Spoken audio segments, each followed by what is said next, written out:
রামায়ণ। রামায়ণ একটি প্রাচীন সংস্কৃত মহাকাব্য। আদিকবি ঋষি বাল্মীকি রামায়ণের রচয়িতা। এই গ্রন্থটি বৈদিক শাস্ত্রের স্মৃতি বর্গের অন্তর্গত। রামায়ণ ও মহাভারত ভারতের দুটি প্রধান মহাকাব্য। এই কাব্যে বিভিন্ন সম্পর্কের পারস্পরিক কর্তব্য বর্ণনার পাশাপাশি আদর্শ পুত্র, আদর্শ ভ্রাতা, আদর্শ স্বামী ও আদর্শ রাজার চরিত্র চিত্রণের মাধ্যমে মানব সমাজের আদর্শ ব্যাখ্যা করা হয়েছে। রামায়ণ নামটি রাম ও অয়ন শব্দ দুটি নিয়ে গঠিত একটি তৎপুরুষ সমাসবদ্ধ পদ, যার আক্ষরিক অর্থ শ্রীরামের যাত্রা। রামায়ণ 7টি কাণ্ড, পর্ব ও 500টি সর্গে বিভক্ত 24,000 শ্লোকের সমষ্টি। এই কাব্যের মূল উপজীব্য হল বিষ্ণুর অবতার রামের জীবন কাহিনী।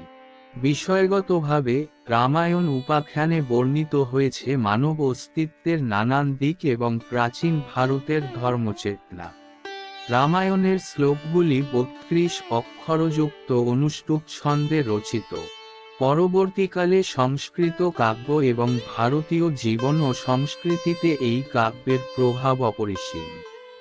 মহাভারত মহাকাব্যের মতোই রামায়ণও একটি কাহিনীমাত্র নয়, ভারতীয় ঋষিদের দার্শনিক শিক্ষা ও ভক্তি উপাদানসহ আখ্যানমূলক উপমার মাধ্যমে উপস্থাপিত হয়েছে এই মহাকাব্যে।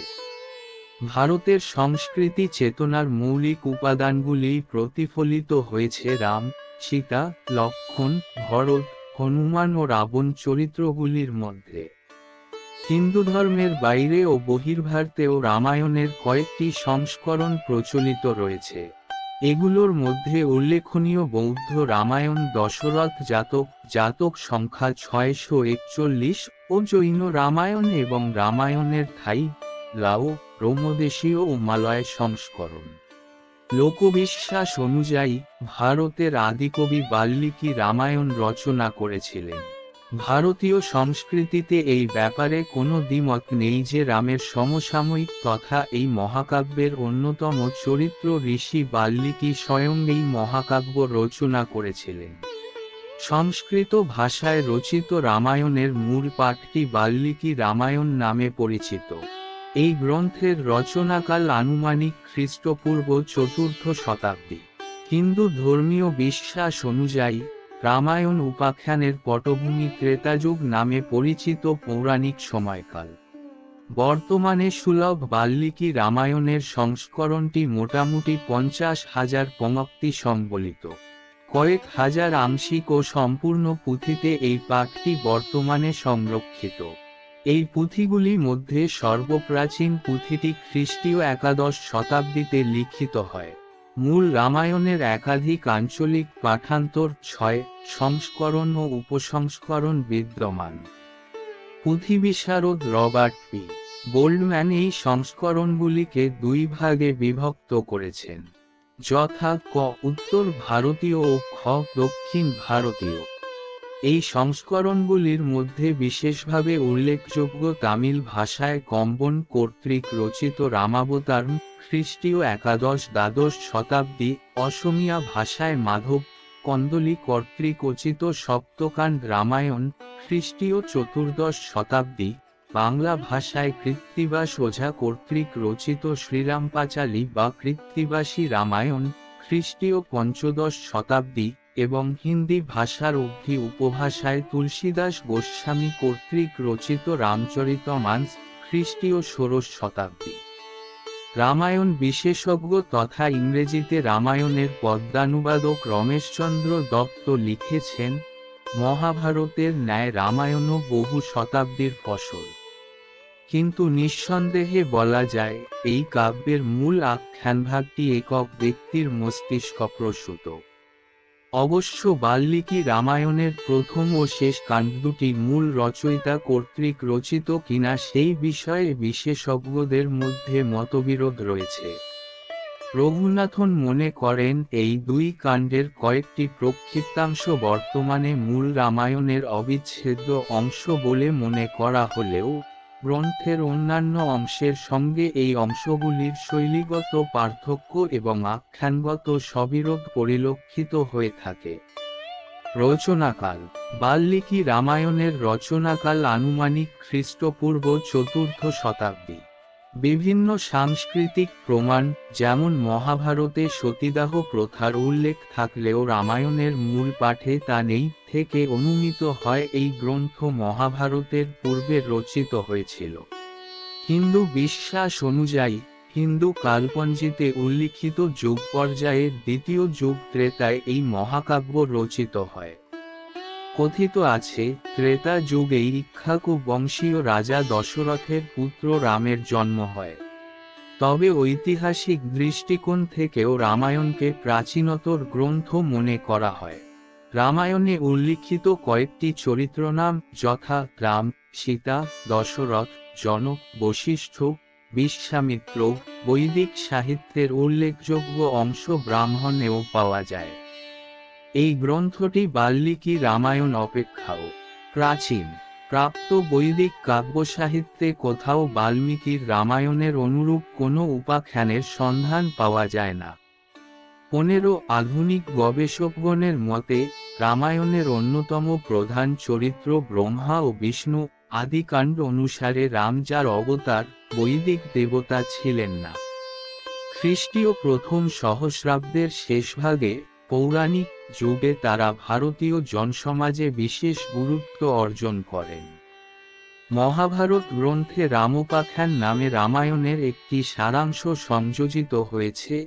যুধিষ্ঠিরের নিকট কথিত এই উপাখ্যানে রামের চরিত্রে কোনো দেবত্ব আরোপ করা হয়নি। গবেষকেরা মনে করেন, রামায়ণের প্রথম পর্ব আদিকাণ্ড ও শেষ পর্ব উত্তরকাণ্ড পরবর্তীকালে সংযোজন। দ্বিতীয় থেকে ষষ্ঠ কাণ্ড পর্যন্ত মহাকাব্যটি প্রাচীন অংশ। আদিকাণ্ড ও উত্তরকাণ্ডের লেখক বা লেখকবৃন্দ উত্তর ভারতের পূর্ব গাঙ্গেয় সমভূমি এবং ষোড়শ মহাজনপদের যুগের কোশল ও মগধ রাজ্যের সঙ্গে পরিচিত ছিলেন। কারণ উক্ত অংশে এই সকল অঞ্চল সম্পর্কে প্রদত্ত ভৌগোলিক ও ভূরাজনৈতিক তথ্য এই অঞ্চলের ইতিহাসের সঙ্গে সঙ্গতিপূর্ণ। যদিও অরণ্যকাণ্ড থেকে রাক্ষসবধকারী নায়ক ও নানা প্রকার পৌরাণিক জীবজন্তুর উপস্থিতিতে সহসাই এই উপাখ্যান কল্পকাহিনীমূলক হয়ে পড়েছে। মধ্য ও দক্ষিণ ভারতের ভৌগোলিক তথ্য এখানে অত্যন্ত অস্পষ্ট। লঙ্কা দ্বীপে ভৌগোলিক অবস্থানটিও স্পষ্ট করে বলা হয়নি। এই সকল তথ্যের উপর ভিত্তি করে ঐতিহাসিক এইচ.ডি. শঙ্কলিয়া খ্রিস্টপূর্ব 4র্থ শতাব্দীকে এই মহাকাব্যের রচনাকাল বলে উল্লেখ করেন। এল. বাসাম অবশ্য এই মতো প্রকাশ করেছেন যে রাম সম্ভবত ছিলেন খ্রিস্টপূর্ব 8ম অথবা 7ম শতাব্দীর এক ক্ষুদ্র গোষ্ঠীপতি। রাম এই উপাখ্যানের নায়ক। বিষ্ণুর 7ম অবতার রাম ছিলেন রাজা দশরথ ও তার জ্যেষ্ঠা মহিষী কৌশলার জ্যৈষ্ঠ ও প্রিয়তম পুত্র। রামায়ণে রামকে মর্যাদা পুরুষোত্তম অর্থাৎ সর্বগুণের আধার বলে অভিহিত করা হয়েছে। দ্বিতীয়া স্ত্রী কৈকেয়ীর চক্রান্তে দশরথ রামকে 14 বছরের জন্য বনবাসে যাওয়ার নির্দেশ দিতে বাধ্য হন। রামও পিতার আজ্ঞা শিরোধার্য করে বনবাসে গমন করেন। সীতা রামের প্রিয়তমা পত্নী এবং রাজা জনকের পালিতা কন্যা। সীতার অপর নাম জানকী। তিনি বিষ্ণুপত্নী দেবী লক্ষ্মীর অবতার। রামায়ণে তাকে নারীজাতির আদর্শস্থানীয়া বলে বর্ণনা করা হয়েছে। তিনি স্বামীর সঙ্গে বনবাসে গমন করেন। রাবণ তাকে অপহরণ করে লঙ্কায় বন্দী করে রাখেন। রাম রাবণকে পরাজিত করে তাকে উদ্ধার করেন।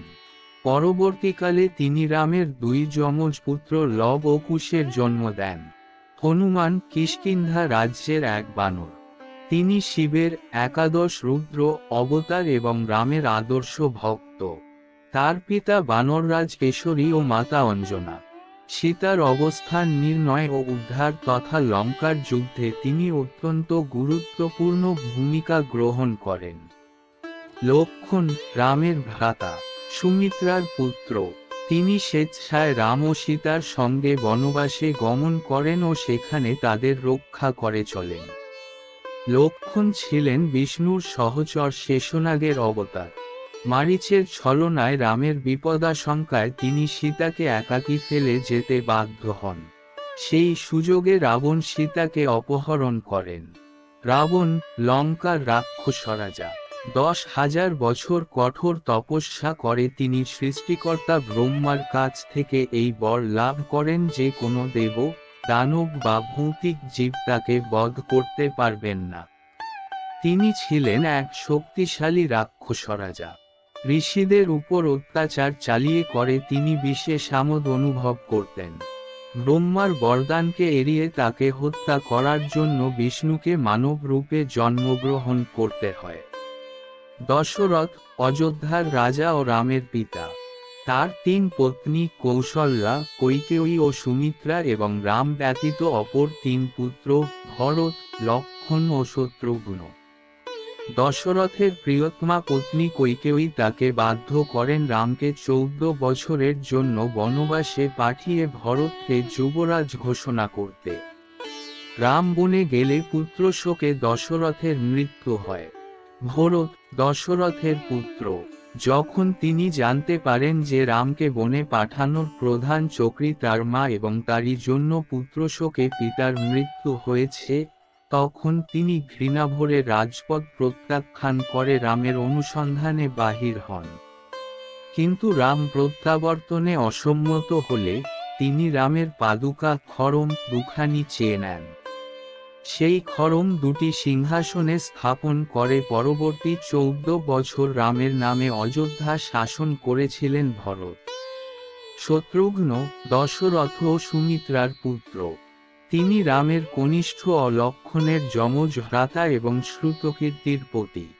ভিডিওটি ভালো লাগলে আমার চ্যানেলটি সাবস্ক্রাইব করবেন। আমি আপনাদের সবাইকে আন্তরিকভাবে অনুরোধ করছি।